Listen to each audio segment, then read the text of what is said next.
I'm Helga will update you with the latest news from around the world. Today's news is about a recession might be coming. Here's what it could look like.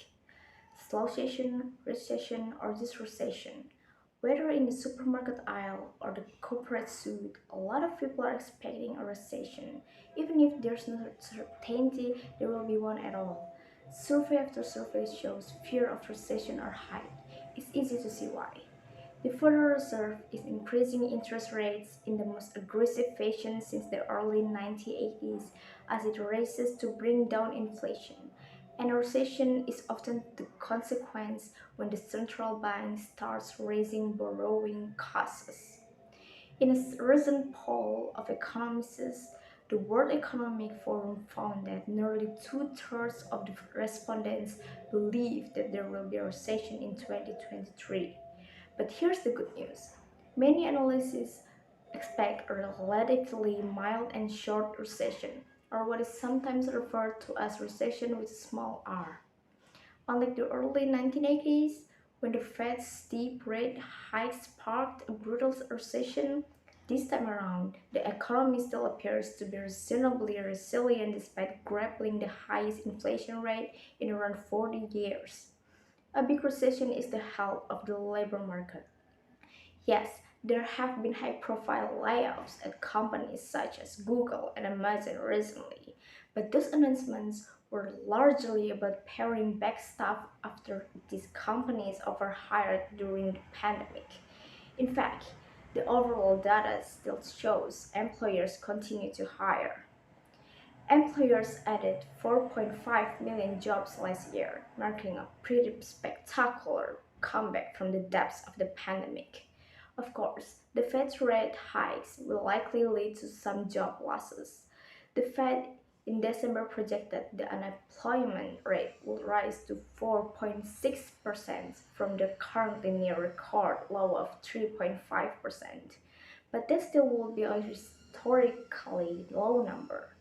In a report laying out its thesis, Moody's argues that the economy still has plenty of things going for it, including healthy household finances as well as strong corporate balance sheets. Moody's believes those could help offset the economic consequences of raising interest rates, such as higher borrowing costs, lower economic growth, and more volatile financial markets. Poorer, poorer people are already suffering in the current downturn, but Lahart and others say that if we do slip into recession, lower income workers may find themselves more insulated than in previous recessions. The labor shortages during the pandemic forced many businesses to boost wages to recruit staff.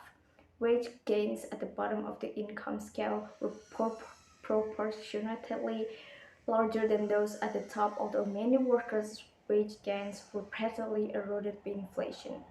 Inflation is now easing, but the wage gains remain. That factor should help to lift the overall net worth of lower income workers as they face a potential recession. And the most recent labor data shows sectors that typically hire lower income workers such as leisure and hospitality continue to hire strongly as Americans continue to dine out and take vacations. In fact, retail businesses, still remembering the nightmare of recruiting workers during the pandemic, are more keen to hold onto staff. That's also raises hope that those with lesser means could be spared from of the impact of an economic downturn.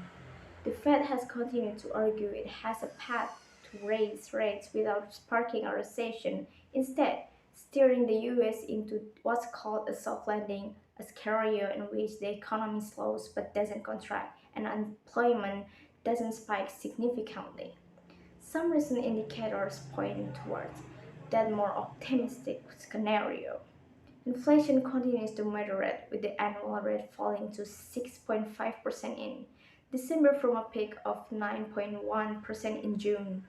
Some of the factors that especially worry the Fed are also trending in the right direction, including, most prominently, cooling wage and price increases. That has allowed the Fed to moderate the size of its rate hikes, and analysts now expect the central bank will raise rates by only a quarter percentage point at its meeting next week. And that's all for today's news. I'll be right back for more news update. See you and good day.